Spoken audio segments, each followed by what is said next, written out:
A sitting U.S. senator just got censured and threatened with demotion, not for corruption, not for misconduct, but for telling the military to follow the law. What Mark Kelly revealed should alarm every American who cares about free speech, civilian oversight, and the Constitution.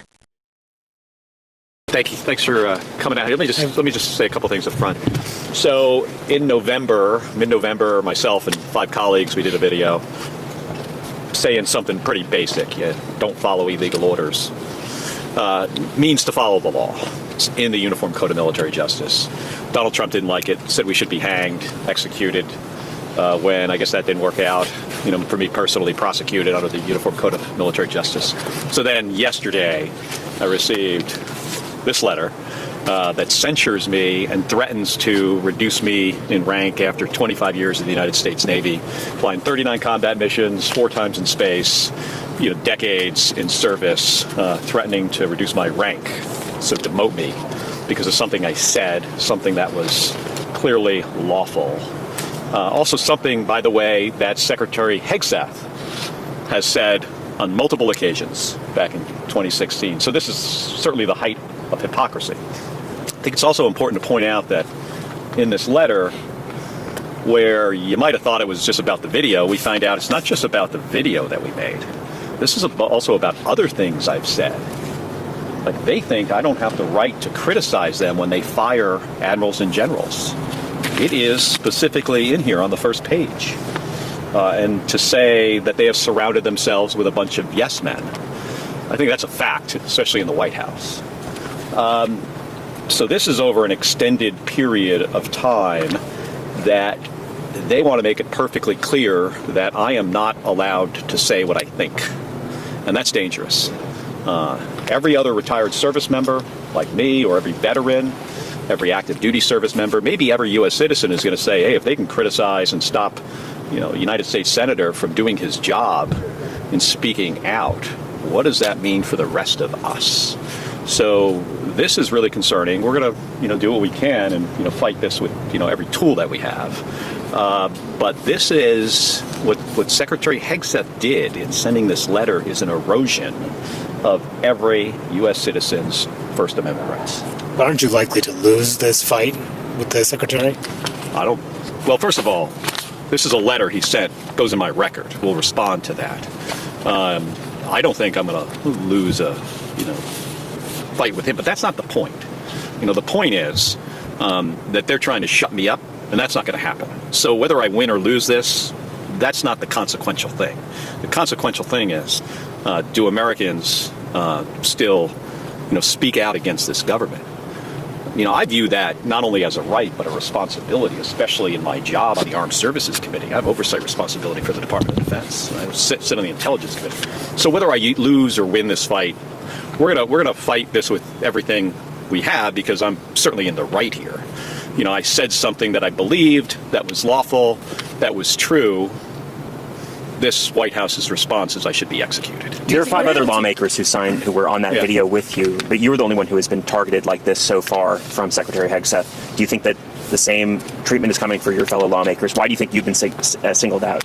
Well, it's one of the details of this is that I'm retired, so it's easier for them to target me because I'm a retired member of the military. So, what are the tools at your disposal? You mentioned you're going to use all of them. What are they? Yeah, well, there are things that I can do. I'm discussing that with my attorneys, and we'll have a response at the appropriate time. Are you getting support from your colleagues in the Senate and other veterans? Are you getting any support? Oh, yeah. I'm hearing from veterans, all the time. Just this morning, I was up in New York doing the CBS morning show, and as I walked in the door, one of the security guys just said, hey, I was talking to my son about this just yesterday, and he wanted to pass on, if I ever saw you, to thank you. Because this means a lot to him in his position. The guy was an intel officer in the Army in the Signal Corps. And I hear that repeatedly. I also hear it from some of my Senate colleagues, sometimes on the other side of the aisle, sometimes publicly, sometimes not publicly. Folks are, unfortunately, they're afraid to speak out against this president in any way because they see there are consequences for doing that. There shouldn't be consequences. I think it's important that folks like myself and other folks in this video just stand up to this guy. I know you think that it's about kind of quieting you down, but do you also think it's to a certain degree undercutting the message that you were trying to share in that video? That I think the message is loud and clear. But is the Secretary trying to scare people that might? Of course stand he up? is. Yeah, of course he is. He's trying to silence everybody. But this is something you're taught in the military pretty early in your career. You're not, depending on what kind of job you're in and who your boss is, you may or may not be reminded of it much, but it's a pretty simple message that we don't follow unlawful orders. And when orders and the law are in conflict, you follow the law. It's on a plaque at West Point. I think they're concerned about, he mentioned some stuff in here that actually in this letter that's not even true. You can go take a close look at it, and we'll have a response to it. They're trying to stifle speech, not just from U.S. senators, but from the public as well. This president doesn't like people that disagrees with him. That's why you could see the difference in who these cabinet members are this time compared to his first term. A bunch of yes people around him that will never disagree with him. It's a recipe for disaster. Will you bring this up with the Secretary tomorrow at the Venezuela briefing?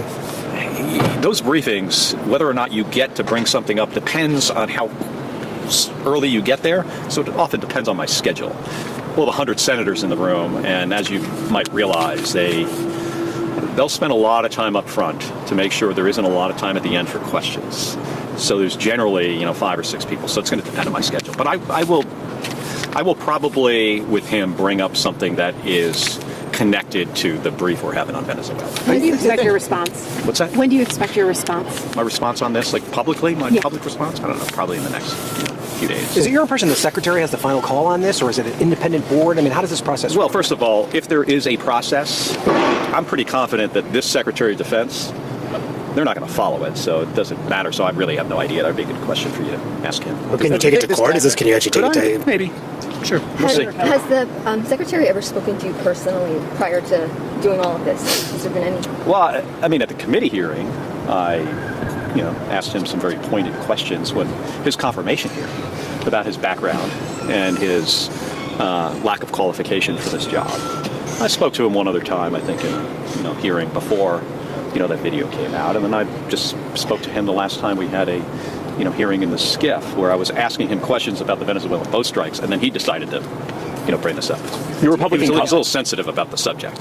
Your Republican colleagues haven't really publicly backed you on this one vocally. Some have. Are you disappointed? Tom Tillis did yesterday. Are you disappointed more haven't spoken out? Absolutely. Because this is not just about me. This is about the freedom of speech of all Americans, including U.S. senators. Senator Kelly, on kind of a different topic here, it's the anniversary of January 6th. Yes. The White House just put out a website blaming in part the Capitol Police for the escalation that happened that resulted in injuries to officers and the damage that happened to the building. Can we get your response? Yeah, Donald Trump should review the tape. He sent a mob to Capitol Hill that beat up a bunch of police officers, assaulted them. Capitol Hill police officer died because of this. He should go back or have somebody to explain to him what actually happened on January 6th, 5 years ago. If he can't remember, he's got people around him that could get him the record. You had mentioned in this... It's an obnoxious thing to say. It's wrong. It's unbecoming of any American, especially the President of the United States. You said if you have a chance to ask Hegseth the question tomorrow, will be about the Venezuela situation. What specifically do you plan to press them on? Well, I think this is going to be about the, Maduro, about the operation. Manu, as you might imagine, I often ask questions about the operational specifics on these things to find out exactly how something like this was planned and conducted. I come from an operational background as a combat pilot. And it's the stuff I'm also generally interested in. I want to know what kind of resources were used to extract Maduro and his wife, and also what authorities. They talk about how this is a law enforcement operation, but if in fact 150 airplanes were used from multiple services, it feels less to me law enforcement and more like a military operation. And then, do you have the legal authorization to do this? We're going to have a vote on this week. I don't think that we want to be bogged down in Venezuela. That's not in the best interest of the American people. This president should be not focused on things like Venezuela, and focused on bringing down the costs for the American people, including my constituents. who are dealing with, high rent and grocery prices are much more expensive than they were previously. And at the same time, this president destroyed the health care for millions of Americans. He felt the need to give a big giant tax cut to the wealthiest Americans, and that's partially paid for by taking away these ACA subsidies. And what that means to people that I've spoken to in Yuma and Chandler and Sedona is I've got constituents, their health care costs are going from hundreds of dollars a month to thousands of dollars a month, and they can't afford it. And this president said he was going to help people. He's not helping people. He's just making it worse for the average American. How does Venezuela impact the Senate's agenda when it comes to healthcare? How is this going to impact the agenda? Well, this occupies time and effort when we could be focused on other things. Senator Do you Kelly? think this tactic that the Department of War is using with you would be happening if General Kane or Driscoll were running the Department of War? Do you think it's exclusive to Hegseth, this tactic? I think Hegseth is a uniquely unqualified individual. I think if you were looking for a job that maybe he could have done well, it might have been spokesperson. From what I've seen, I would actually, start to change my mind about that. He's not qualified to be Secretary of Defense. This guy does not have the background. I don't know. I also don't know if he understands. Talks about how he's like a member of the military he served. I thank him for his service. He just doesn't get it. On negotiations on healthcare, do you think that you can overcome the issues with the Hyde Amendment? Do you think that there's a realistic possibility of doing something on a bipartisan basis? It's going to be a challenge. A lot of my Republican colleagues are, dug in on that, but we're going to keep working on it. And if it takes us all the way through, for months or 2026 or beyond, we're going to fix this because it is not fair to the American people that they're losing their health care coverage so a bunch of billionaires can get a tax cut. What do you think in terms of the war powers resolution this week? I think we're going to vote on it. How do you think that's supposed to go? I just got back. I haven't talked to a lot of folks. I need to. And then have you heard reports of the censure letter that you were reading from Secretary Hegseth mentions the possibility of court-martialing you going forward in the very last round. Yeah. Does that indicate to you that this is not ending anytime soon? Well, they are trying to. Their level of intimidation extends beyond, what has happened. They talk about things I've said between June and December, including that they think it's inappropriate for me to criticize them for firing admirals and generals. Now remember, I'm on the Armed Services Committee. I voted for those admirals and generals to have those jobs, and Pete Hegseth fired those people, in my view, because of the color of their skin and their gender. That's a horrible thing to do, and a horrible message to people out there, that you have to look a certain way to serve this country at the highest level. And I was critical of them in my role as a member of the committee. And they didn't like it. That's one of the reasons they have censured me. And at the end of the letter, they threaten criminal prosecution if they don't like what I say going forward. Let me make it perfectly clear. This letter, or anything that Pete Hegseth says or does to me, is in no way going to affect the way I do my job and represent my constituents in the United States Senate. Ain't happening. So, his option, right now is he can continue with this kind of bullshit, or he can go take a hike. That's his options. And if I have an opportunity to, tell him that tomorrow, maybe I will. Senator, how would you respond to a court-martial proceeding if the Secretary goes that direction? I would respond appropriately. So you would participate in that? I would do what the appropriate thing is. I spent 25 years in the Navy. I get this stuff, right? If they want to court-martial me, bring it on. I'm not afraid of Pete Hegseth or the full force of the Department of Defense or the Department of Justice, for that matter, because I said something that was accurate, truthful, in the Uniform Code of Military Justice. They didn't like it. They need to get over themselves. Thank you very much. Thank you, Senator. This is one of the most disturbing escalations we've seen yet. Senator Mark Kelly didn't call for mutiny. He didn't encourage insubordination. He stated the most basic principle drilled into every service member. You do not follow illegal orders. That principle is literally engraved in military law and taught at West Point. Yet Pete Hegseth responded with a censure letter that threatens demotion, reputational harm, and even hints at criminal consequences, aimed at a retired Navy officer with 25 years of service, 39 combat missions, and 4 space flights. That's not discipline, that's intimidation. Kelly makes something chillingly clear. This wasn't about one video. The letter targets months of speech, including his criticism of generals being fired and his refusal to fall in line.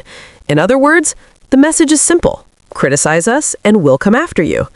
Even more alarming, Kelly says colleagues privately support him but are afraid to speak publicly. That tells you everything. Fear has entered the room. This isn't about Mark Kelly winning or losing a procedural fight. This is about whether any American, especially veterans and lawmakers, can speak freely without retaliation from the executive branch. If this can happen to a U.S. Senator on the Armed Services Committee, it can happen to anyone.